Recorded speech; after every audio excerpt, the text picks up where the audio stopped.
Bonjour, ça va, and welcome back to the penultimate Euro roundup with Monsieur Hamel, that's me, avec Monsieur Patrice. And we start in France this week with our first winners. It's Monaco, who have pretty much won the league, Pato. Yeah, they've got 2 games left and all they need is a point to confirm the title after a 4-0 win over Lille. Now in this game they were actually outshot 14 shots to 11 and 4 shots on target to 3, but because they'd taken a 6-minute lead, they didn't really need to overextend themselves in this game. They just sat back and let Lille come to them, then pick them off on the break. Radamel Falcao bagged his 29th and 30th goals in all competitions this season, and Bernardo Silva grabbed his 10th. So that means that now Monaco have 6 players who've got into double figures in all competitions this campaign. They've got another 3 players on 8 goals, including centre-back Camille Glick. And by comparison, PSG, who are in 2nd place in the table, they only have 3 players who've managed to get into double figures. So it's not that surprising that Monaco have pulled away from the pack. Glick is on 8 goals. Yeah. That is insane. So it should come as no surprise to you guys that Monaco have scored 102 goals this season. That is more than 2.8 a game. Soak that in. That is mental. They've only conceded 29 as well. That's 0.81 a game. They've essentially married Real Madrid's attack, Pato, with Chelsea's defence. It's extremely, extremely impressive. And they've scored in their last 30 Ligue 1 games, which equals a record for the longest run in the top flight, back with when Marseille did it in 1937, 1938, a vintage season. They haven't lost the league in the league, since December the 18th as well. Now, the only dark spots are the summer transfer window that's approaching. There's a lot of vultures sort of circling overhead, isn't there, when it comes to this very talented crop of players and Jardim's future. Now, at least one major player is likely to go in the summer, Pato. I'm going to ask you who you think is. It looks like it's going to be Bakayoko or possibly Fabinho. I mean, those are the guys that people are looking for at the moment. Bakayoko is your big, dominant central midfielder who can transition play from defence to attack. It looks like Chelsea are interested in him, Man United as well. And I think as well that when you think about Monaco, how they play, they'd be kind of willing to let him go more than other people, you know? They're not going to want to let Mbappe go, they're not going to want to let Thomas Lemar go or Bernardo Silva, and so I think he's the one they keep hold of. They've already lined up Yuri Tielemans, who looks like he's going to come in from Anderlecht this summer. It's a great piece of business. £18 million, very, very good business indeed. And so Bakayoko looks like the guy who they'll be willing to let go. But who do you think it's going to be? Let us know. We'll put a few in a poll right up there, and you pick who you think is likeliest to go. But Jardim, if they lose Jardim, what happens then? Well, I was just about to ask you another question, Pato. I mean, Telefoot claimed that Arsenal and Inter Milan are interested in Leonardo Jardim. He's obviously done an incredible job this season. Would you take him at Arsenal?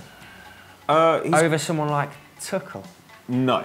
I mean, I'd choose Tuchel over Jardim. But Another I think year of Wenger and Tuchel, or Jardim this summer? Well, Tuchel looks like he's available this summer. I think he's probably more available than Jardim will be. Jardim might be quite an interesting fit for Inter Milan.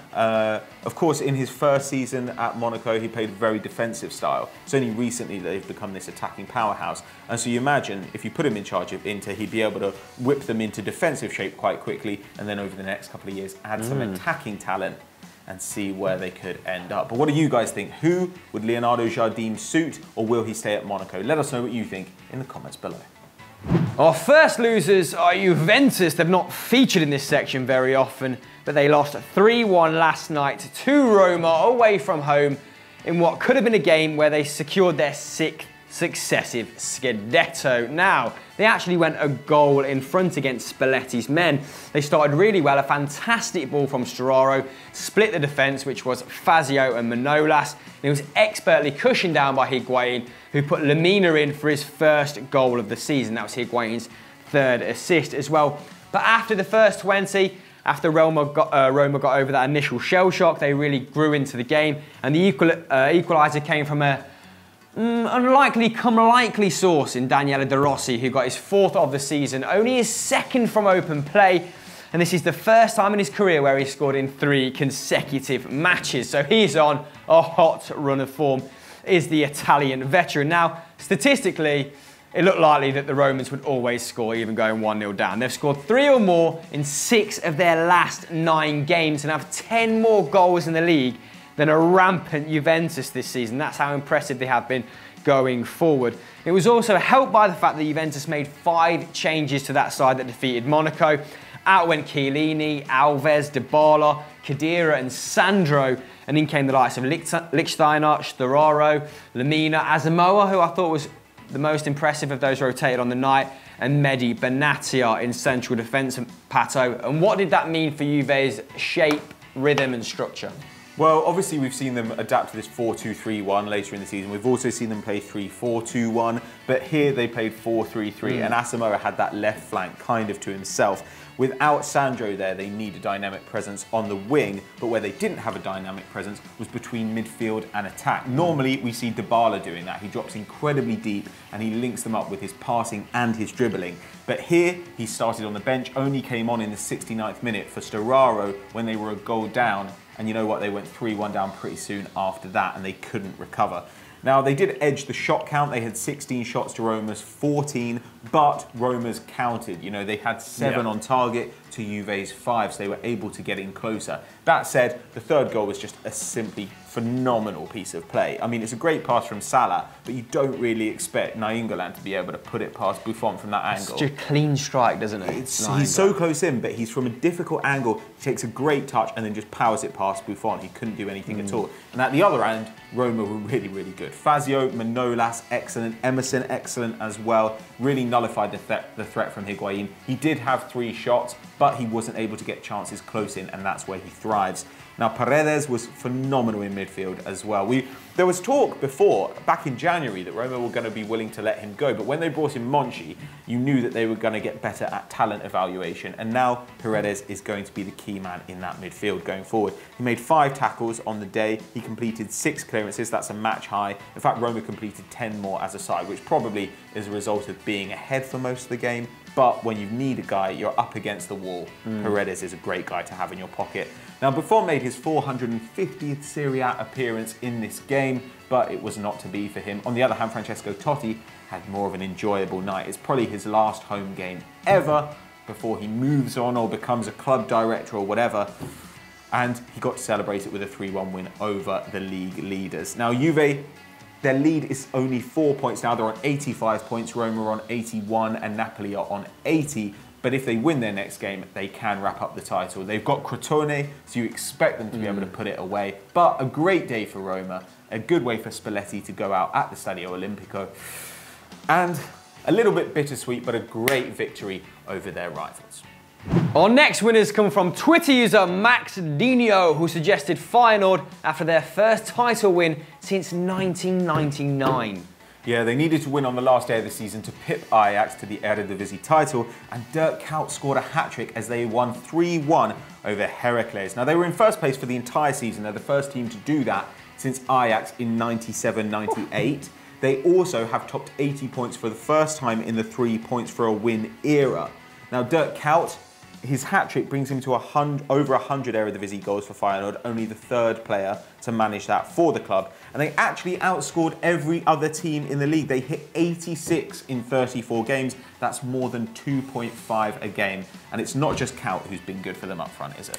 No, Nikolai Jorgensen has been pivotal for Feyenoord as well, ending the season with 21 goals as the top goal scorer in his first season in the Eredivisie. That is hugely impressive stuff. He also grabbed 11 assists, which is the 2nd highest return in the division as well. But Feyenoord will have a tough time next season though, as Ajax ran them very close. Despite a slow start to the campaign, they have finished strongly and fielded the youngest starting 11 ever in the league in their final game against Willem II with an average age of 20 years and 139 days. So the competition is only going to get better. But they're just the 3rd team since 1999 to break the duopoly of PSV and Ajax. Now, the only other sides to have won a title in that time are Steve McLaren's FC Twente and AZ Alkmaar. So, makes a welcome change. Who do you think is going to win the Eredivisie next season, guys? Who should Feyenoord sign in the summer? Let us know in the comments below. Sevilla are our next losers. Chris, what happened to them? Well, Pato, they lost 4-1 to Real Madrid, a record-breaking Real Madrid as well, who smashed Bayern Munich's record by scoring in 62 consecutive games, which demonstrates the attacking prowess they have had since being taken over by Zinedine Zidane. Now, Sevilla, will now finish 4th. That's an improvement of 3 places on the previous season under Unai Emery in 2015-2016. But they'll be disappointed, won't they, that they're not finished 3rd, having been in such a commanding position over Diego Simeone's Atletico for the majority of the season. Now, the scoring was opened in very cheeky circumstances, shall we say. Nacho took the initiative, took a quick free kick. He steered the ball to open the scoring for Real Madrid, but the referee's back was turned. The Sevilla players weren't ready. I'm not sure if it should have stood. What do you guys think? Let us know in the comments below. Before Ronaldo grabbed his 400th goal, putting Real Madrid into a 2-0 lead after a rebound from James Rodriguez's shot. Steven Jovetic cut that lead down to 1 with a finish just after half-time. It was a lovely steered finish, actually. Really good build-up from Sampaoli's men as well. And the Montenegrin also hit the woodwork twice in the game. He remains on 5 for the season, Pato. Then, as we say, cream always floats to the top, and Toni Kroos took complete control of the final stages of the game, laying on Ronaldo's 22nd league goal before scoring himself. Yeah, well, he attempted 68 passes in this game and ended up apparently with a 99% pass accuracy. Not entirely sure how he's managed that. But 2 tackles, 2 key passes, 1 assist, 1 goal. He's got 12 league assists this season. Wow. The only player in La Liga with more assists than that is Luis Suarez. He's also got 2 goals. It's not a huge return, but from central midfield, not that bad. Now, in Zidane's 2 seasons in charge, Real Madrid have now scored 210 league goals and conceded 69. Now, admittedly, it's not 2 whole seasons. Rafa Benitez has to take credit for some of that, but that's 2.8 goals per game. They really cannot stop putting it in the net under the Frenchman. Now, I've had a tweet from @Haskarim who says since taking over, Real Madrid have only failed to score in 3 of Zidane's 83 matches. That is absolutely incredible. They only need 4 points from their remaining games against Malaga and Celta to win the title. And the double is still on, of course. They're in the Champions League final. Tough opponents with Juventus up next, but they can take heart from that 3-1 victory that Roma had. What do you guys think? Will they win La Liga? Will they win the Champions League? Let us know what you think in the comments below. Our final winners come from Twitter user India Laddie, an absolute regular, and he thinks Bayern deserve to be in our winners. And rightly so, they came from 3-1 down and 4-2 down to win an epic against Leipzig 5-4. They now stretch their lead in the Bundesliga to 13 points going into the final game of the season. That's a margin 3 points bigger than Pep managed in his final season, to give you some perspective. Now, they were 4-2 down in the 84th minute, but Lewandowski added his 2nd of the game before injury time goals from Alaba and Robin gave Bayern, the Bavarians, a monumental win. Absolutely fantastic game, yes. Alaba's strike came from a wonderful free kick, Pato, which means 6 of his last bully goals have been dead balls. He's becoming quite the specialist, isn't he? And that also puts Lever on 30 league goals for the season. That's 1 ahead of Aubameyang. That's the same number as last year, although he has 43 in 46 in all competitions this campaign, compared to 42 in 51 last year. He's having an incredible season, even by his standards, isn't he? Yeah, and Bayern Munich have really made a habit of getting late goals this season. They've had 8 goals after the 90th minute in this Bundesliga campaign. That's a record. But this was actually their worst defensive performance of the season. They let 4 in. That represents nearly a 1/5 of all the Bundesliga goals they've conceded this year. They've allowed just 21 goals against them. That's in 33 Bundesliga games. Absolutely insane. It's the best record in Europe's top 5 leagues. They've also scored 85. That's 17 more than next best Borussia Dortmund, and it's actually the most that any German team has managed in the Bundesliga since 13-14. That's Pep's first season, when they bagged 94 league goals. But I was looking into their numbers home and away, and it's their away form which has actually won them the league. They've taken 40 points at home. Borussia Dortmund have also taken 40 points. Leipzig and Hoffenheim have both taken 38, and Hertha Berlin have taken 37. But away from home, they've got 39 points, whereas the next best is just 28 for Leipzig. So it's there that they've made that margin, which has won them the title. However, there has still been some fan unrest after that poor showing in the Cup and, of course, going out in the Champions League to Real Madrid. Julian Nagelsmann's been touted as a potential future boss by a lot of the fans. It'll be interesting to see how long Carlo Ancelotti lasts in this job. What do you guys think? How good has this first campaign been for Bayern Munich, and who do you think will be their next manager? We're waiting to hear from you. Our final loser comes from @Robbie, who says that Joe Hart should be in. Oh, a bit harsh there, Robbie. I think Torino as a whole should be in, but yes, the England #1 has not had a great week, has he? Starting with Torino president Urbano Cairo, hope I pronounced that at least half correctly, telling the press that he didn't expect so many errors from an England international, despite him doing some good things. Generous from the chairman. And it finished in even worse fashion for the goalkeeper, as his side were routed 5-0 at home by a rampant Napoli. Goals from Callahan, Insigne, Mertens and Zielinski meant that the Bulls have now put 10 past Torino this season. That's Torino's joint most in a season against a single opponent in terms of goals conceded. Now, only 3 teams have conceded more goals than Torino this season, 2 of whom are bottom and second bottom, which is Pescara and Palermo. And of course, this isn't all Joe Hart's fault, mate. Despite the chairman levelling the blame at his feet, probably because he's leaving at the end of the season, and doing so will carry little ramification for him. What did you make of that first goal in particular? Yeah, well, their defence has been all over the place all season. I mean, Alan was able to just kind of stroll through and play a through ball, and either Dries Mertens or Jose Callejon could have finished it. All season they've conceded more shots than most good teams in the league. Yeah. They're the 8th worst in the league for shots conceded with 14. So Sinisa Mihajlovic will want to do some work on that over the summer.